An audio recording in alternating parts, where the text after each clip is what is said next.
No creo que él fuera el autor principal. Pienso que era quien esperaba afuera. Con una reja de seguridad así en la entrada, es imposible acceder. Nadie podría forzar esa reja de seguridad. Durante 44 días, la misma pregunta ha rodeado la desaparición de Nancy Guthrie. ¿Cómo entró el sospechoso enmascarado que estaba en su porche?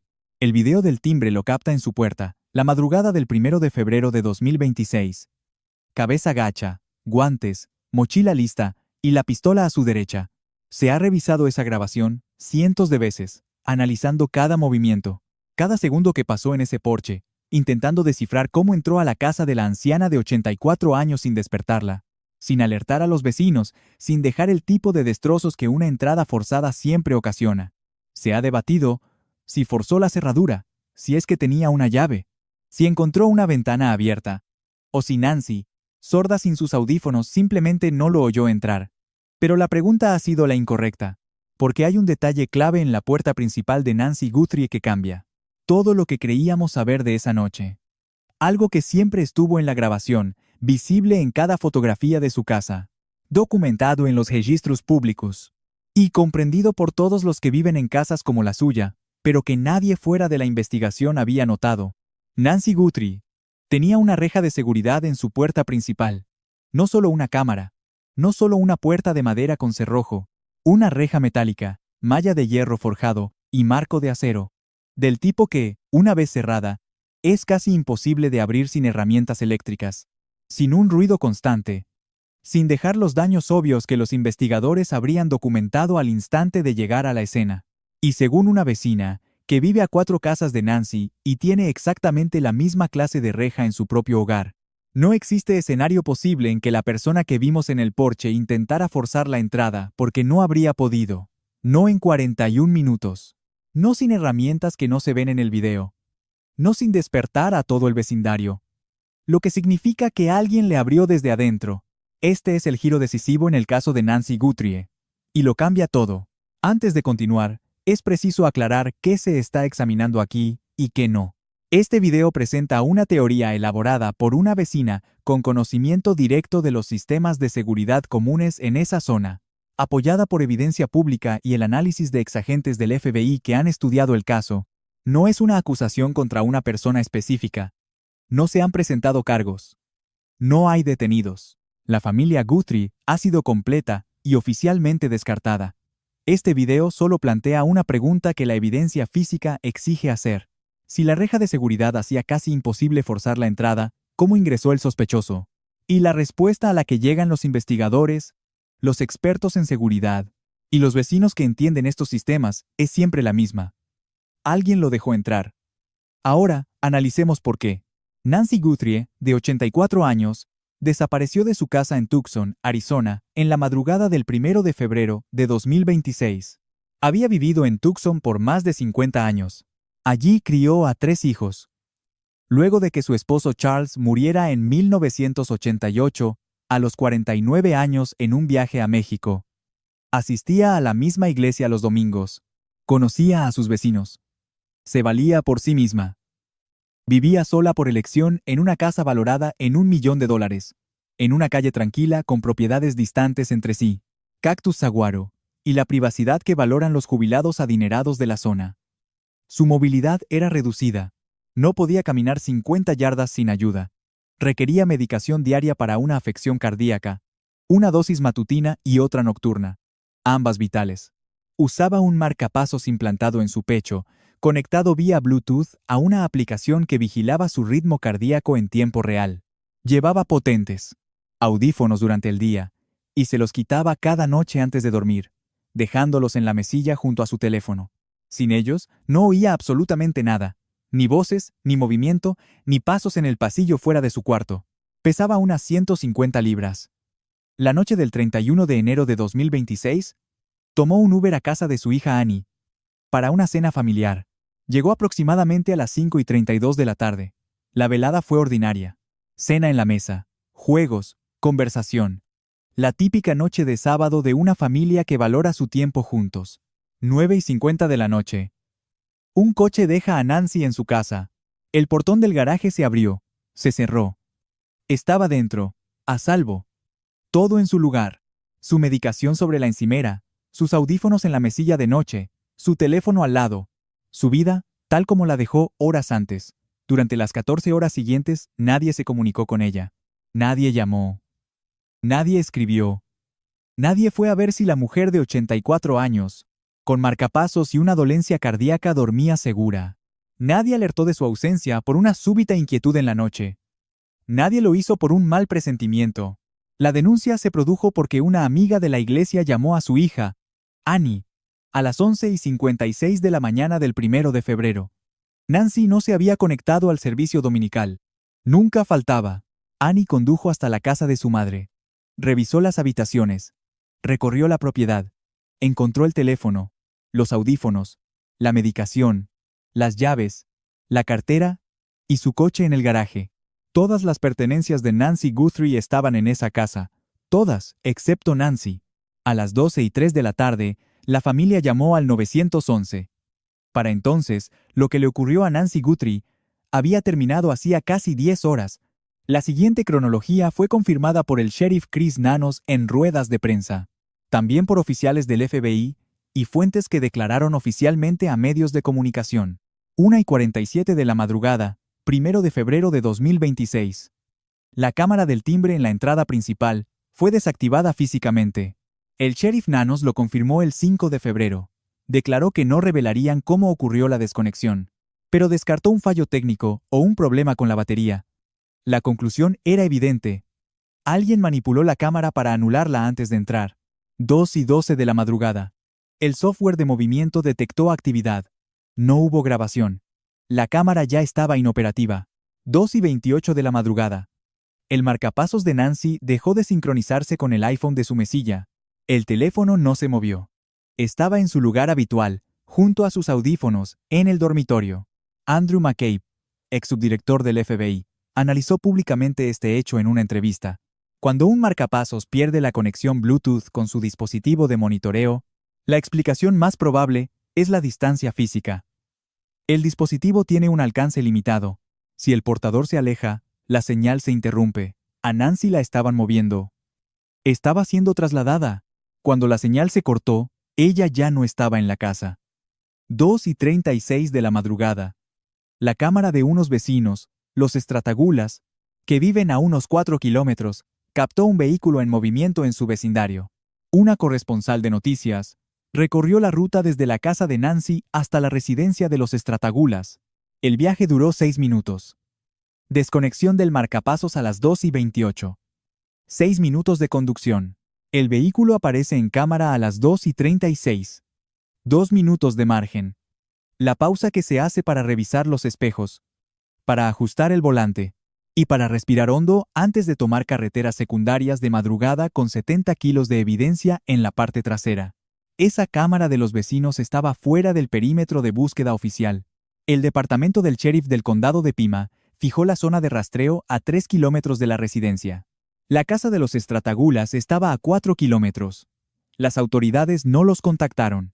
Ellos mismos entregaron la grabación por iniciativa propia, tras ver las noticias y reconocer la hora. Cuando los investigadores llegaron a las 12:03 de la tarde, 11 horas después, hallaron sangre en el porche, en la puerta y en el acceso vehicular. El departamento del sheriff confirmó mediante análisis de ADN que la sangre pertenecía a Nancy Guthrie, la exagente especial del FBI, Maureen O'Connell, quien es experta en análisis de escenas del crimen, examinó las fotografías del patrón de sangre y describió públicamente lo que vio. Las gotas cayeron en vertical desde una altura fija. No había huellas que las atravesaran. No había manchas por arrastre. Tampoco señales de que la hubieran arrastrado. Su evaluación, grabada en cámara, fue inequívoca. A Nancy la envolvieron en algo, probablemente una sábana o una manta, y la sacaron en brazos por la puerta principal. La última vez que salió de su propia casa, no lo hizo por su propio pie. El FBI, junto a ingenieros de Google, trabajó durante 10 días. Extrajeron imágenes de lo que el director del FBI describió como datos residuales del sistema de la cámara. La cámara no tenía suscripción a la nube. Las grabaciones no subidas a la nube se guardan localmente. Si el dispositivo es dañado, el video se pierde. Pero los ingenieros de Google recuperaron datos residuales. Fragmentos de video enviados a los servidores. Momentos de conexión antes del apagón final. La recuperación tardó 10 días. El resultado. Imágenes vistas en todo el país. Una figura enmascarada en el porche de Nancy Guthrie. Los analistas describieron su actitud como dominante. No vacilaba, no inspeccionaba el entorno. Avanza con la cabeza gacha, directo a la cámara. Sabía dónde estaba. Golpea la lente 2 veces, probando si graba. Luego la cubre con vegetación de una maceta. El FBI determinó el perfil.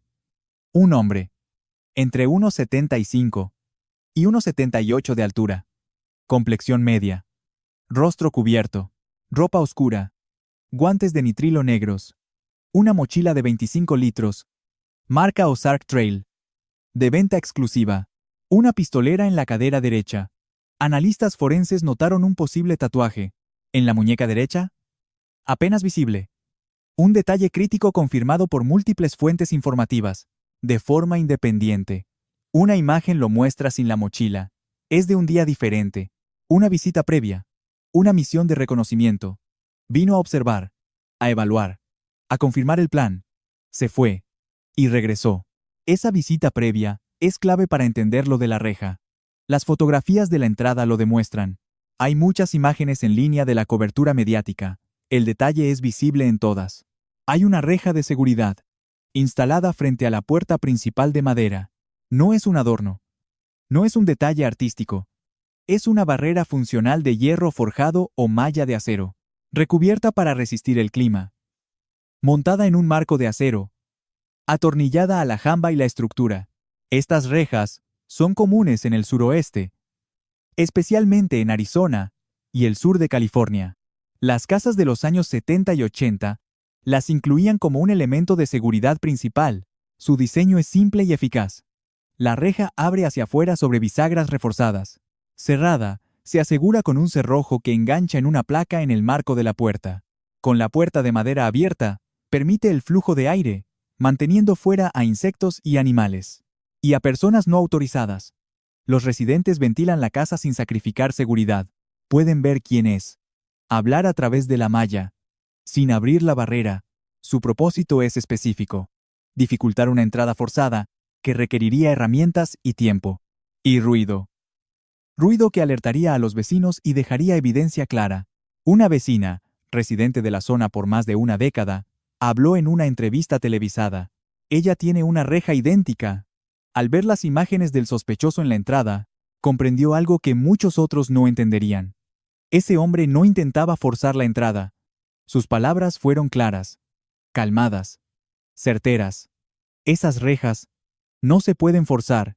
Nunca vas a forzar esa reja de seguridad. Y añadió. Un experto me lo confirmó hace unas semanas. Esas rejas no se fuerzan. Ella no especulaba. Describía una realidad física. Para abrirlas se necesita un cortapernos para cortar la malla. O una palanca para doblar el marco. O tiempo para arrancar los pernos de la jamba. Cualquiera de esos métodos es ruidoso. Y deja daños evidentes. Todos toman tiempo. No 41 minutos dentro de la casa, sino varios minutos solo para cruzar la reja. Expuesto. Con una cámara grabando. Y vecinos cerca.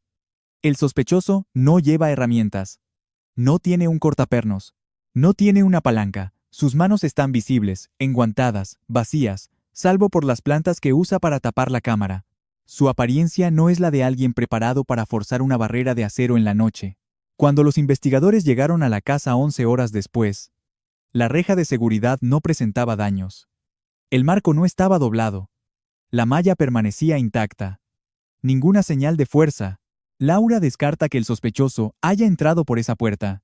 Cree que esperaba a que alguien abriera desde adentro. Es la teoría que expuso en detalle durante su entrevista. Una hipótesis que debe ser analizada. No es especulación de alguien ajeno al caso. Es el análisis de una vecina de la zona. Conoce la seguridad de esas casas. Lleva 44 días preguntándose cómo pudo ocurrir. Laura afirmó. No creo que él fuera el autor principal. Era el que esperaba afuera a que salieran. Explicó su razonamiento. Si tienes una reja así, una puerta con reja de seguridad, no puedes entrar. Creo que intentaba ver qué sucedía adentro. Miren la grabación desde esa perspectiva. El sospechoso está inmóvil. No intenta forzar la puerta. No la jala. No prueba la cerradura. Está quieto. Con la cabeza gacha. esperando. Y Laura notó algo más. La puerta de entrada tiene paneles de vidrio laterales. Si la puerta de madera interior estuviera abierta, algo común en una noche cálida, se podría ver adentro a través de la reja y los cristales. Pero a oscuras, o con la puerta cerrada, es imposible ver algo. Laura cree que intentaba mirar adentro, para confirmar si su cómplice estaba listo. Verificaba que el plan seguía en marcha. Y fue más allá. Pudo haber alguien dentro, listo para sacar a Nancy, un cómplice. Y él esperaba en la puerta a que le abrieran para ayudar a sacar a Nancy por la entrada. Analicemos el escenario. Alguien entra a la casa antes de la 1:47 de la mañana. El acceso pudo ser de varias maneras. Quizás entraron más temprano, con Nancy aún despierta, fingiendo ser alguien de confianza. Un repartidor, un técnico o un vecino. Alguien con una razón plausible para estar allí. Nancy, descrita como confiada y sin incidentes en décadas, habría abierto a alguien inofensivo. O quizás, tenían llaves.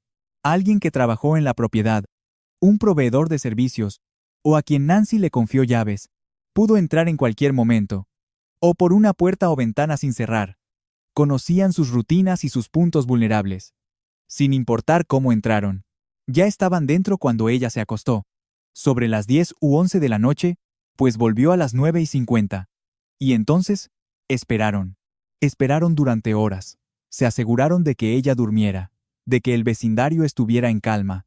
Minimizaron el riesgo de ser descubiertos.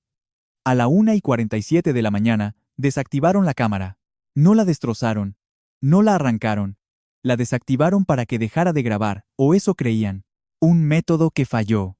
Los datos se recuperaron desde Google, pero sí logró desconectarla temporalmente. Después, entre la 1:47 y las 2:28, llegó el cómplice. El cómplice interior lo esperaba. La hora estaba coordinada. Abrió la reja de seguridad. Abrieron la puerta interior. El hombre de afuera entró. Y aquí viene la parte crítica. Juntos, trasladaron a Nancy desde su habitación hasta la entrada principal.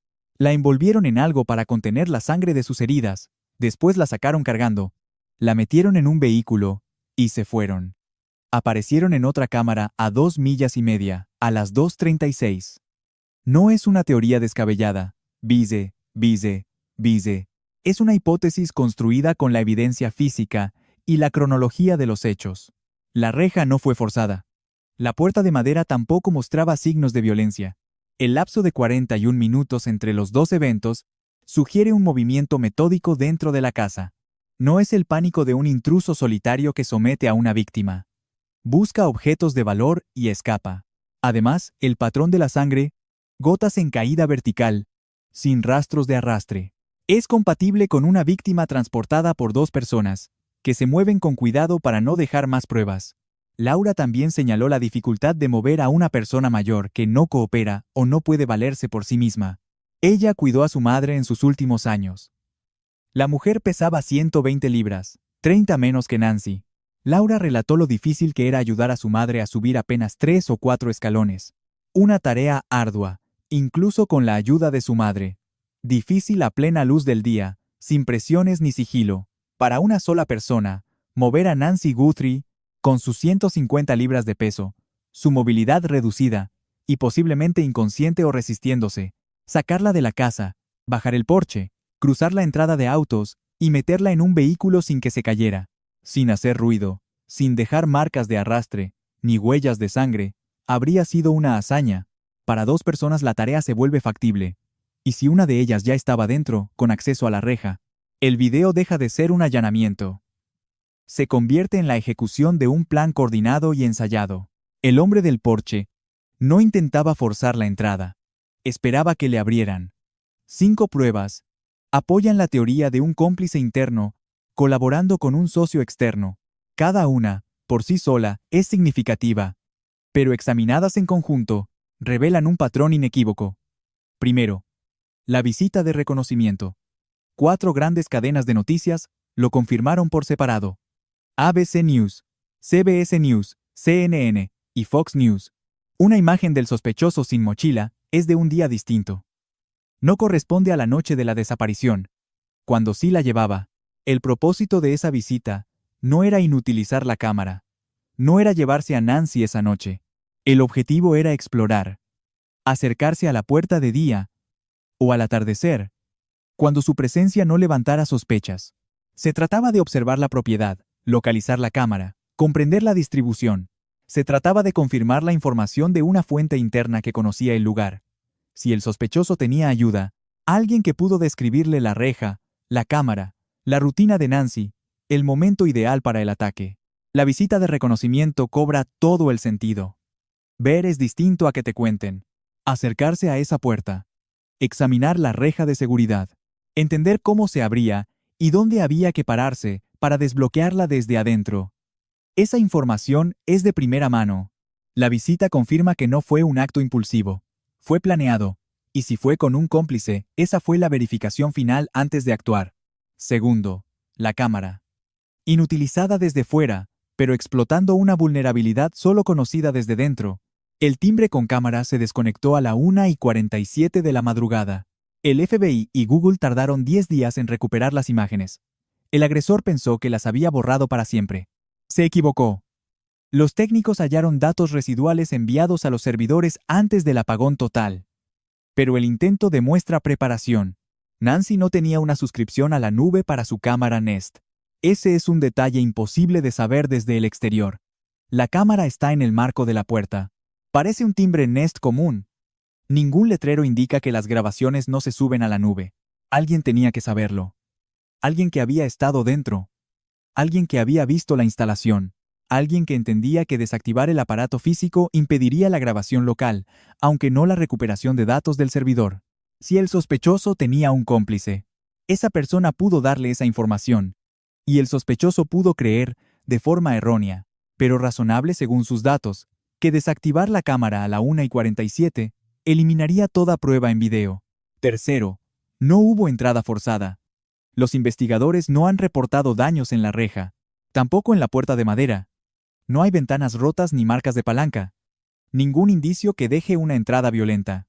Si el sospechoso hubiera entrado a la fuerza, habría dejado rastros. Marcas en el marco de la reja. La malla cortada con cizallas. Madera astillada en la puerta, un cristal roto. La ausencia de esos daños apunta a una de 3 posibilidades de acceso. Con una llave. O con la ayuda de alguien que abrió desde el interior. O por una puerta o ventana que Nancy, o alguien con acceso previo a la casa, dejó sin asegurar. Si fue con una llave, ¿de dónde salió? Nancy no daba llaves a desconocidos, pero pudo dárselas a personal de servicio, a vecinos de confianza, a gente con acceso legítimo. Si alguien abrió desde dentro, se necesita un cómplice. Si fue una puerta sin seguro, se necesita conocer las rutinas de Nancy. Sabía qué puertas aseguraba y cuáles solía dejar abiertas. La hora a la que se acostaba y cesaba el movimiento en la casa. Todas las hipótesis apuntan a alguien que ya había estado allí. Cuarto, el lapso de 41 minutos. Desde la 1:47 de la madrugada, cámara desactivada, hasta las 2:28, cuando el marcapasos perdió la señal. Consideremos qué debe ocurrir en ese intervalo si el agresor actúa en solitario. Acceder al interior. Moverse a oscuras en una casa desconocida, sin hacer ruido. Hallar el dormitorio de NY. Reducir a una mujer de 84 años. Podría despertar, gritar, o poner resistencia. Registrar la casa en busca de objetos de valor, si el robo era el móvil. Encontrar algo para envolverla. Transportarla desde su cuarto hasta la entrada principal. Sacarla por la puerta. Bajar los escalones del porche. Cruzar la entrada de autos y meterla en un vehículo. Desaparecer. 41 minutos es un tiempo prolongado para cometer un crimen violento. Cada minuto adicional incrementa el riesgo. Riesgo de que Nancy despierte y grite. Riesgo de que un vecino escuche algo. Riesgo de que un auto pase y vea el vehículo. Riesgo de dejar caer un objeto, de olvidar algo, de cometer un error que se convierta en la prueba que te delate. La mayoría de delincuentes busca entrar y salir lo más rápido posible. 41 minutos sugiere algo distinto. Pero si 2 personas colaboraban, una allá adentro y la otra accediendo tras desactivar la cámara, 41 minutos se convierte en el tiempo necesario para actuar con cautela, para coordinarse, para inmovilizar a Nancy, sin causarle más heridas que dejen más sangre, para envolverla correctamente y contener la hemorragia, para sacarla sin que se caiga, para introducirla en el vehículo sin ser vistos, para limpiar superficies por si los guantes dejaran marcas, para tomarse un momento y asegurar que no quedaba nada. Dos personas coordinadas pueden tomarse su tiempo. Una persona sola actuaría con prisa. Quinto, el patrón de las manchas de sangre y la física de transportar un cuerpo. La exagente especial del FBI, Maureen O'Neill, con décadas de experiencia analizando escenas del crimen, examinó las fotografías de la sangre en el porche y describió lo que vio con lenguaje forense preciso. Gotas cayendo en vertical desde una altura estática, sin huecos de pisadas, sin manchas por fricción ni marcas de arrastre. Ese patrón es coherente con alguien siendo transportado, pero cargar a una persona de 68 kilos, envuelta, inconsciente o forcejeando, no es sencillo. Laura, quien cuidó de su propia madre anciana, lo sabe.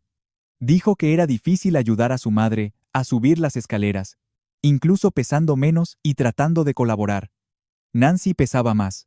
Nancy tenía movilidad limitada aún cooperando. Si estaba inconsciente o se resistía, moverla requería fuerza y coordinación. Para una sola persona, cargar a Nancy desde dentro de la casa, cruzar la puerta principal, bajar los escalones del porche visibles en las fotos y meterla en un vehículo sería muy difícil. No imposible, pero sí difícil. Y la dificultad genera riesgo. Riesgo de que se caiga, de dejar más sangre, de hacer ruido. Para dos personas colaborando, la tarea se vuelve manejable. Una persona por los hombros, otra por las piernas. Ambas moviéndose al unísono, ambas viendo dónde pisan, ambas capaces de ajustarse si ella se movía o su peso se desequilibraba. El patrón de sangre no prueba que fueran dos, pero es consistente con esa hipótesis y se suma al portón de seguridad, al lapso de tiempo, a la falta de una entrada forzada y al conocimiento interno requerido para desactivar la cámara. La teoría de dos personas actuando juntas deja de ser especulación y se convierte en el escenario que mejor se ajusta a las pruebas. Y entonces el FBI le hizo a Laura una pregunta que nadie fuera de la investigación había oído. ¿Tiene grabaciones del 24 de enero de 2026? Una fecha que no se había mencionado públicamente en relación con el caso. Una fecha en la que los investigadores se centran ahora con la misma intensidad que en el 11 de enero. Laura contó que cuando los agentes del FBI visitaron su casa el viernes 14 de marzo, solo 2 días antes de que se emitiera su entrevista, le pidieron revisar sus cámaras de seguridad de esa fecha específica. Se sentaron con ella. La ayudaron a repasar las grabaciones.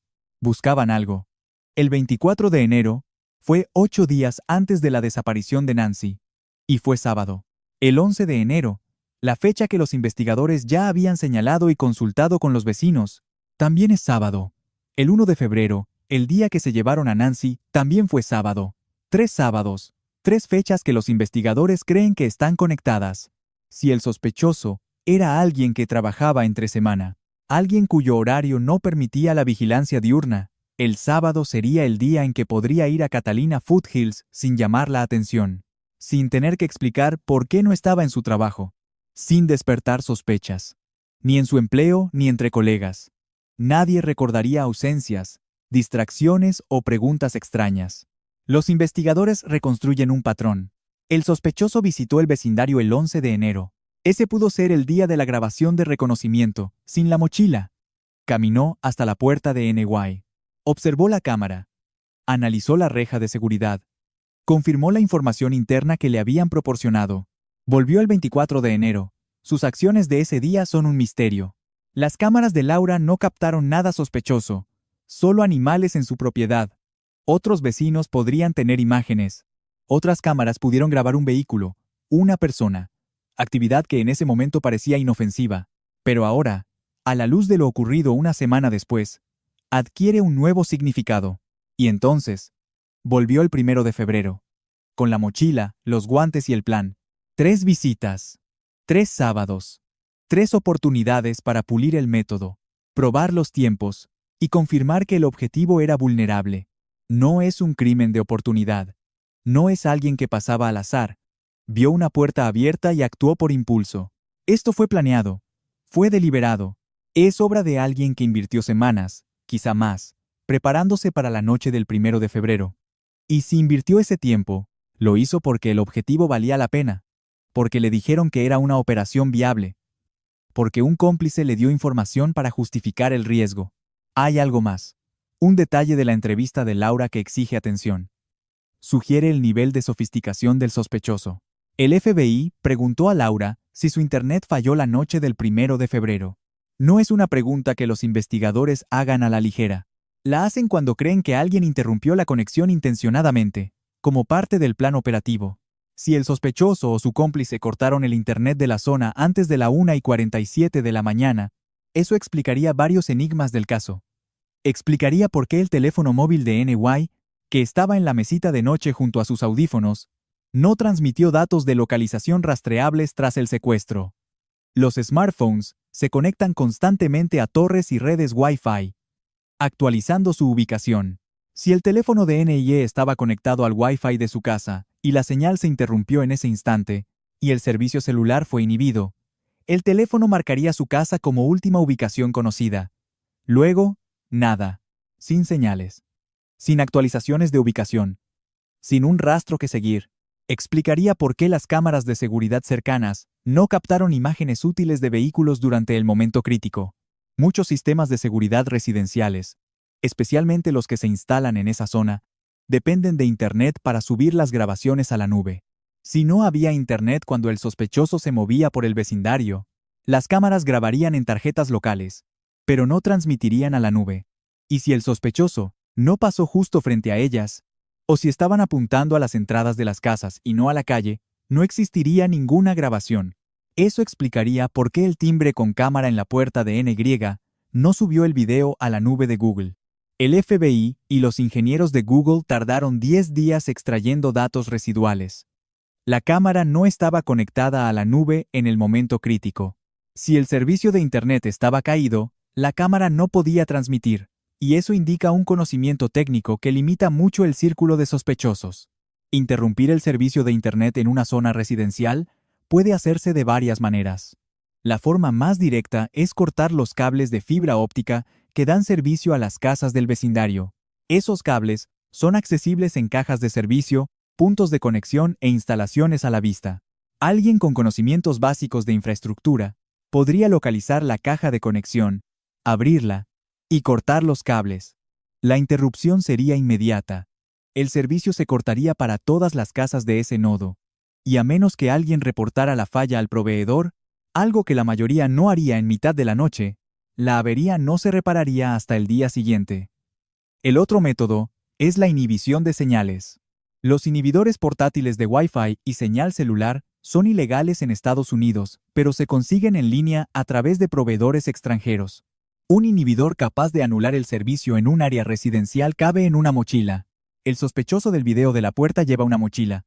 Si la mochila contenía un inhibidor y no herramientas, explicaría por qué la llevaba a la puerta y durante toda la operación. Ambos métodos requieren planificación. Ambos exigen conocimiento técnico. Ambos requieren comprender que la conectividad es una vulnerabilidad explotable. La mayoría de los delincuentes no piensa en cortar el servicio de Internet. La mayoría no comprende la infraestructura de telecomunicaciones. No saben qué líneas cortar ni qué frecuencias inhibir. Los delincuentes comunes operan en el mundo físico, forzando cerraduras, rompiendo ventanas. Someten a las víctimas sin considerar los rastros digitales que dejan.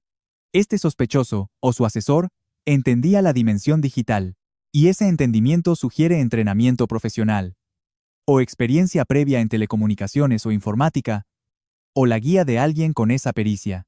Laura declaró no haber notado la caída de Internet esa noche. Estaba dormida. No lo habría sabido sin despertarse e intentar usar su teléfono. Aún así, podría haberlo atribuido a un fallo temporal, pero también afirmó haber cambiado de proveedor de Internet 2 semanas después de la desaparición de Nancy. Ya no tiene acceso a los registros de servicio de principios de febrero que podrían mostrar una interrupción. Otros vecinos podrían tener esa información.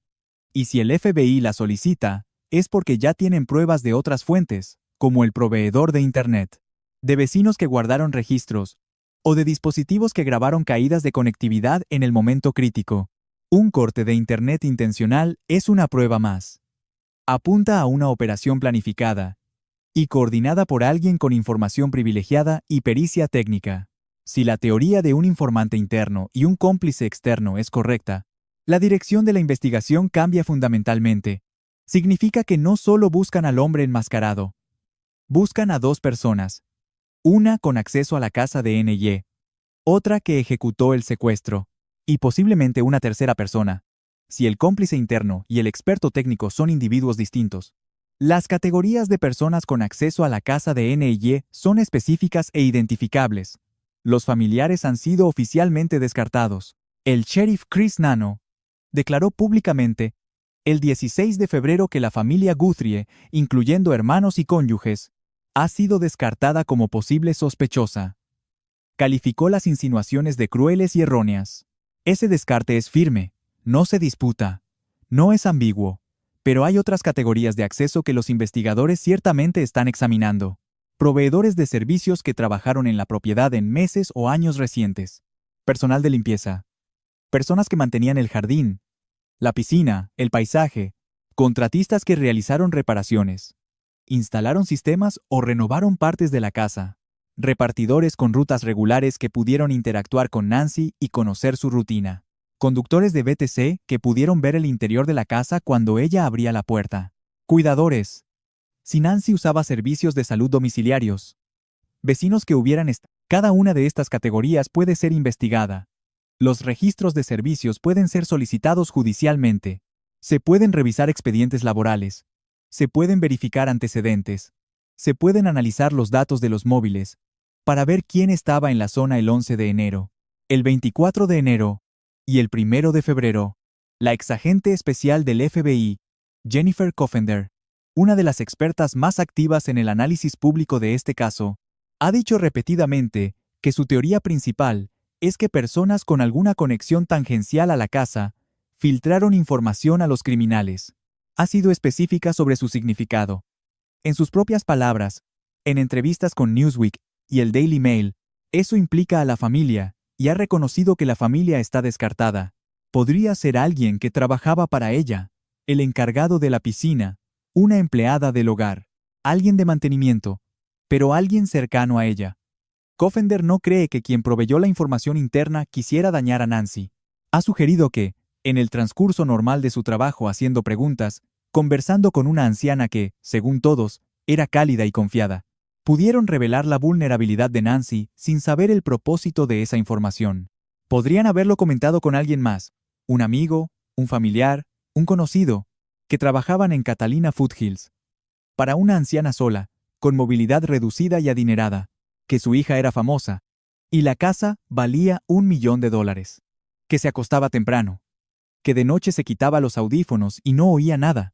Detalles inocentes que llegaron a la persona equivocada. Alguien que vio una oportunidad y comenzó a planear. Si la teoría del portón de seguridad es correcta, y se necesitaba una llave o ayuda interna, la fuente era más que un informante casual. Debía ser alguien dispuesto a actuar, a estar en la casa esa noche, a abrir el portón, a sacar a Nancy. El círculo de sospechosos se reduce. Se descarta a informantes descuidados que nunca participarían en un acto violento. Apunta a alguien con un motivo mayor, dinero, rencor o coacción externa.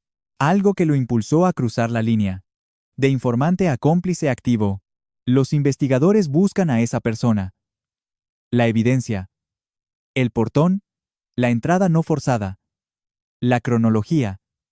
El conocimiento de las cámaras. La posible falla de Internet. Apunta a una dirección. El 13 de marzo. 3 días antes de la entrevista a Laura. El sheriff Chris Nanos dio una entrevista. Un diálogo que inquietó a los vecinos y generó dudas.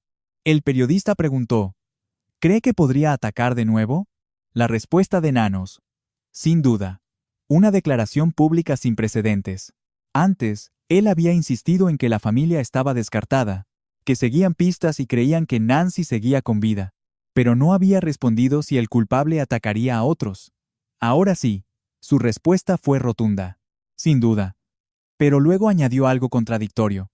Creemos que fue selectivo, pero no estamos seguros. Selectivo, pero no seguros. Una declaración ambigua. Genera más preguntas que respuestas. Laura escuchó la cita. Lleva 44 días pensando en su vecina. Ahora se hace la misma pregunta que todos. ¿Qué significa selectivo? ¿Basado en qué? Ella expuso las opciones. ¿Fue por su dinero? ¿Por su hija famosa? ¿Por vivir sola? ¿Por su edad y vulnerabilidad? ¿Porque alguien conocía la casa y vio la oportunidad? ¿O por algo personal que ignoramos? Si fue por características comunes en Catalina Foothills, Riqueza, soledad, edad avanzada, casas grandes y aisladas. Entonces sí, el culpable podría atacar de nuevo. Cualquiera con ese perfil estaría en riesgo. Pero si el objetivo era solo Nancy Guthrie, por su rutina, su familia, sus debilidades, el riesgo para otros es menor. El sheriff cree que fue selectivo, pero ignora el criterio. No saben si fue oportunismo por su vulnerabilidad o por información interna sobre ella.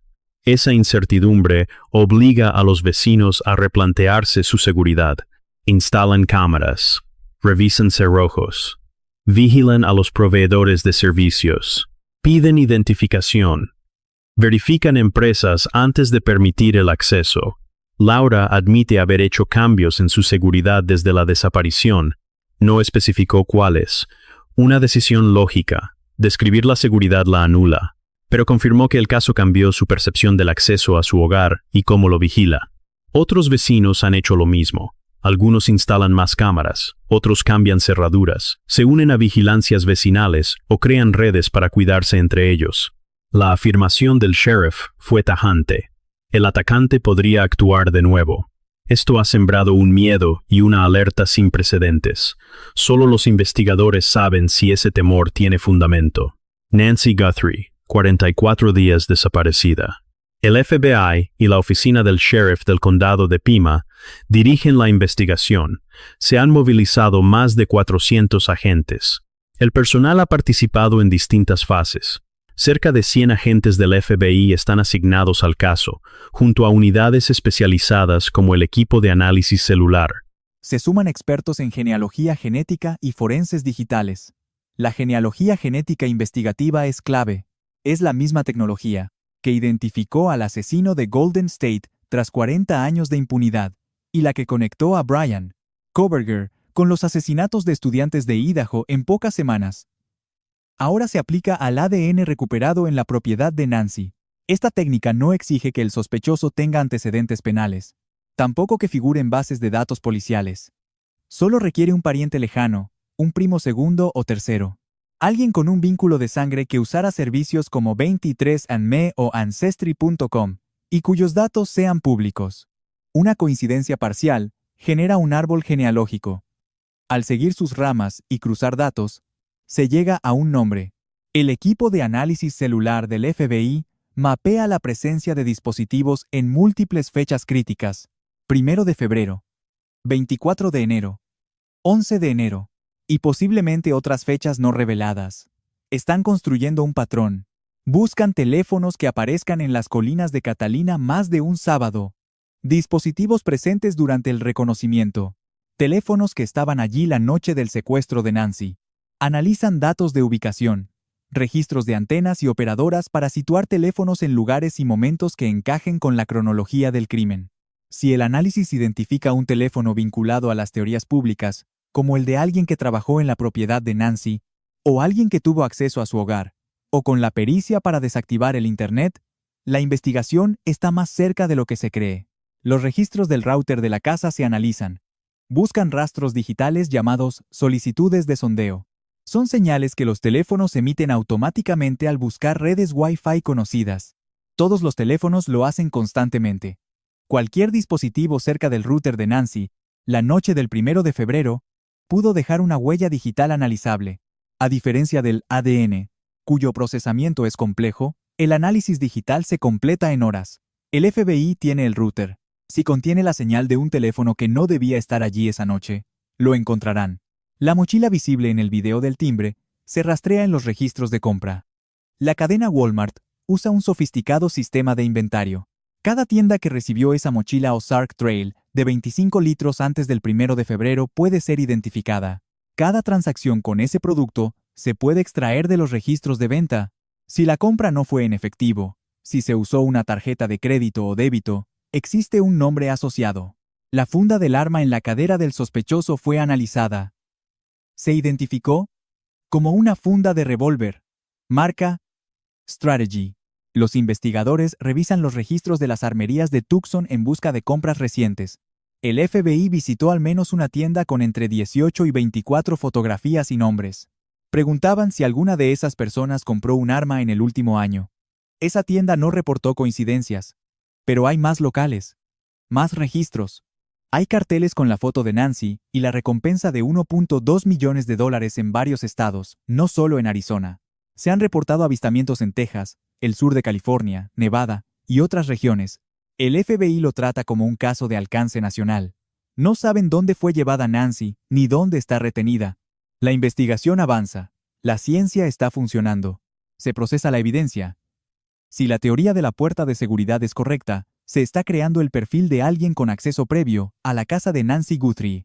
Nancy Guthrie vivió 50 años en su casa de Catalina Foothills. Crió a 3 hijos allí tras la muerte de su esposo. Conocía a cada vecino.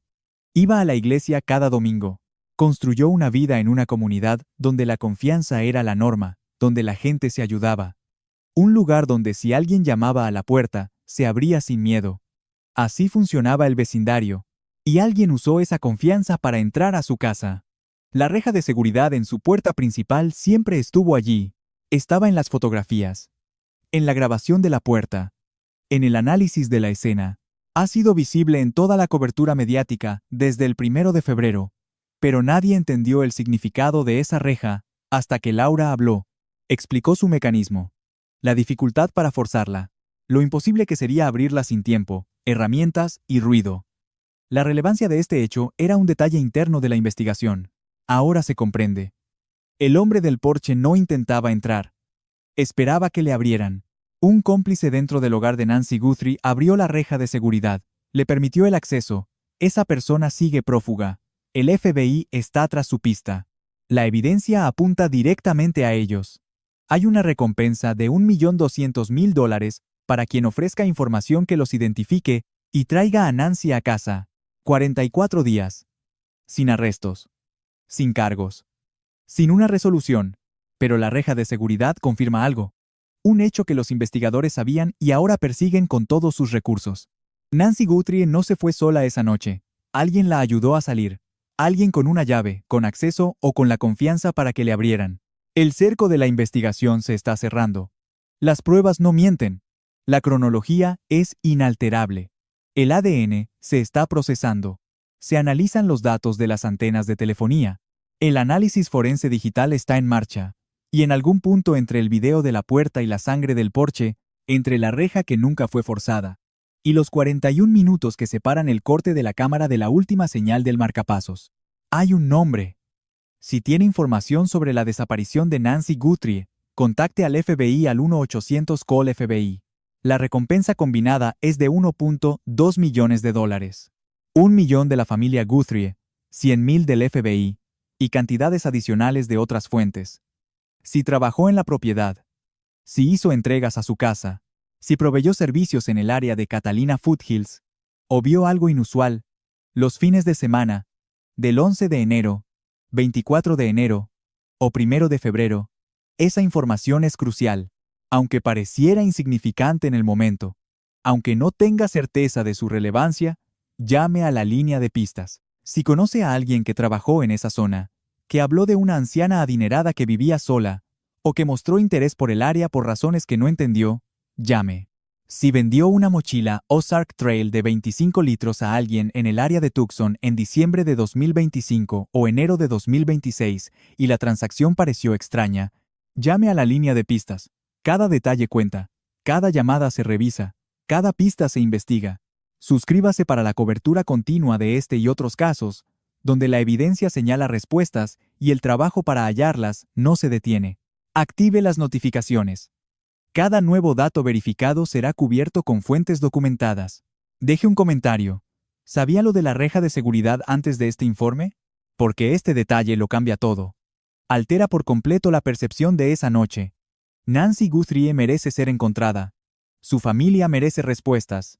Y la persona que abrió esa reja para dejar entrar a un hombre enmascarado a su casa sabe exactamente lo que ocurrió.